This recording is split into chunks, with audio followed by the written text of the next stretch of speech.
looks like our final few people have started to trickle back in, so we appreciate that. Thank you guys for waiting patiently. On behalf of the board, again, I'd like to thank you all for coming out tonight. I hope you enjoy what we've put together.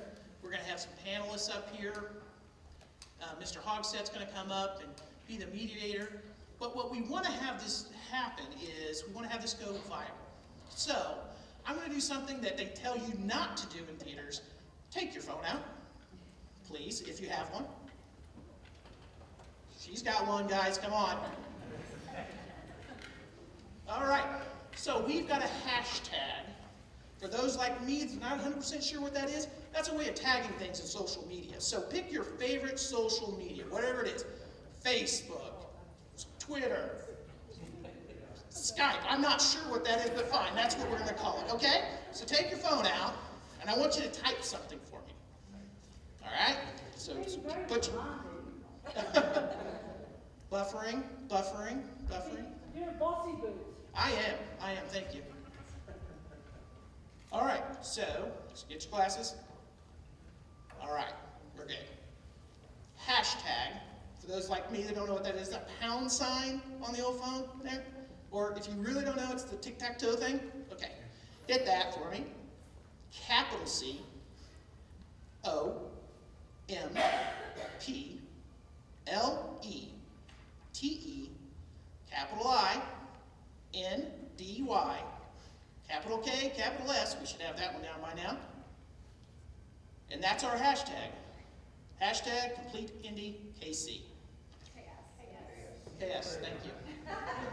You're in Kansas, right? All right. Thank you all for your patience. We do appreciate that. Like I said, we really would like you all to take photos as you wish. At the end of the session, we will have a brief period for you to ask questions if you would like.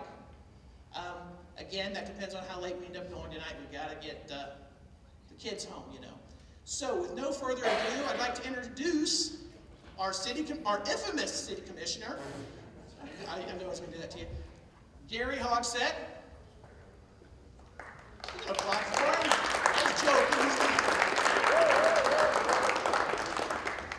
And our lovely panelists, which Gary will introduce much better than I did.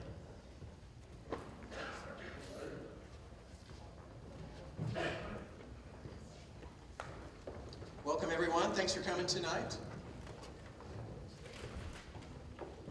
As our panelists find their seats, I will let you know I'm not a member of the Young Professionals. It's not because I haven't tried to join several times.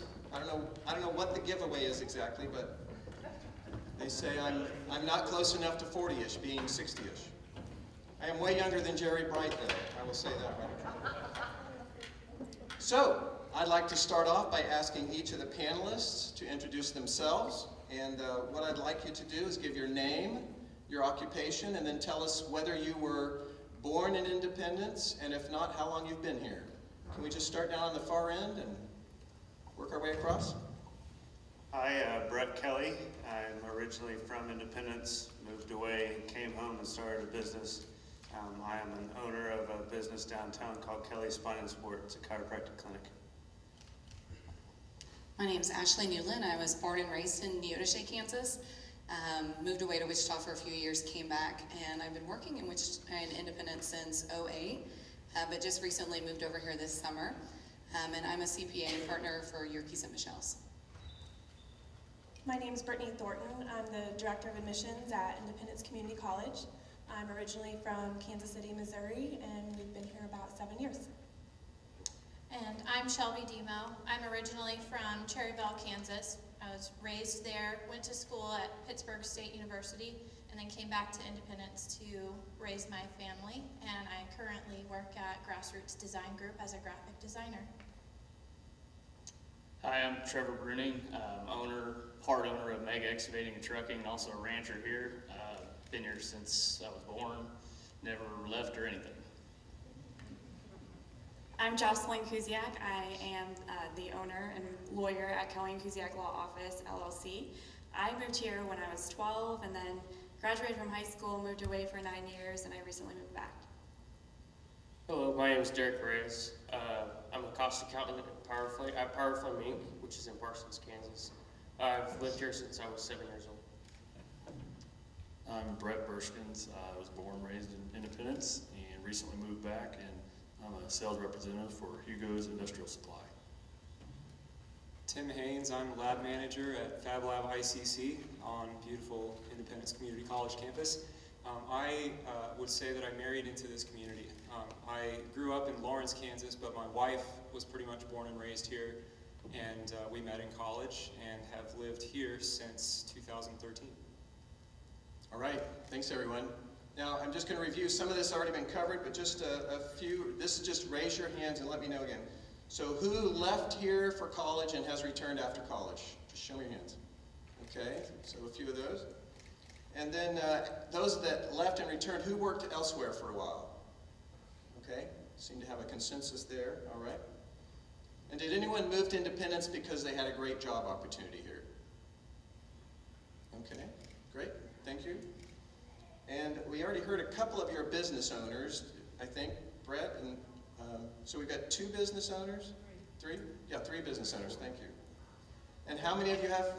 4? Sorry. Can't see you back there. And how many have kids? Children? All right, 1? Wow, we're repopulating Independence in a hurry. And who here does not have family close? Anybody? Just 1. Okay, thanks. Also, since living in Independence, have you been offered job opportunities elsewhere that you declined because you preferred to stay in Independence? Okay, several of those. Fantastic. All right, thanks. Some of you have probably heard the story on NPR. I know some of you told me you never did hear it. I had some people tell me it was absolutely charming. They loved it, thought it was very positive. Some told me it was not so positive. The reporter was at a basketball game and then was at a 4-H fundraiser that I was at, and it was wonderful. There were some quotes in there that were a little less than positive that I'm going to read. I'm going to read 4 of them.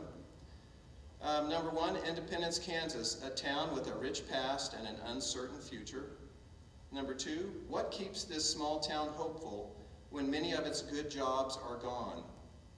Number 3, we head to the main street of Independence, a shadow of what it used to be. And number 4, and I think this one will be a little tough for some of you guys, that's a problem facing so many rural towns where opportunities are slim. The best and brightest leave and they don't look back. Ouch.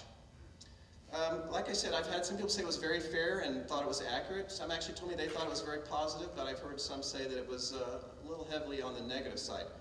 Did any of you that hear it have any thoughts on that? Whether you thought it was fine, positive, negative? Any takers on that one? Grab the microphone if you would. I said I thought it was pretty negative. Okay. The best and the brightest leave. I don't believe that whatsoever. If that's the way I've always felt about it. Okay. Any other thoughts? Anybody else? I thought it was fair either way. There are a lot of negative things that happen in just about any town, especially a town that's lost its hospital and some major jobs. But the best and brightest, it's kind of parted down the middle. There's some that do come back, and there's some that really do prefer to move away, and that's okay. That happens in every community. Sure. It's a shame when it does, but that's just part of it. So I thought it was fair.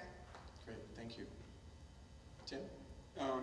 I'd like to say that in some ways, if we can look on the bright side of all the changes this town's gone through, whenever we come out the other side of it, whenever that is, and I think we're probably about there, this should be a stronger community than it ever has been. The people, the culture, it's a really resilient people and a really resilient culture, and I think we have a lot to be proud of here. And I'm not from here, but I've seen a lot of places, and this is one of the best. Thank you. All right. I agree totally. I'm not from here either, as you know. Any other thoughts on that question or that report? I'll just share one thing. I think my biggest problem was that some of the negatives felt like there was a very clear rebuttal to those that didn't get mentioned. The hospital's leaving, but we're getting a new facility, and we've had new medical providers move into town. gained some doctors, lost some doctors, but you know, we've really had some growth, and it was an opportunity for the community to come together. And some communities could just fall apart after that, but it is definitely a testament to the type of people that live in this town and work here. And I don't feel like that got mentioned. And then as far as, you know, the businesses closing up downtown, and I was gonna save this little tidbit for later, but I'll just start out with it to begin with. In this kind of day and age, in the way people run their businesses and what their storefronts are like, maybe some of the windows are empty, but how many different businesses do we have that actually sell online now? How many businesses do we have that are purely service-based? And in what I do, I will tell you right now, in the last 2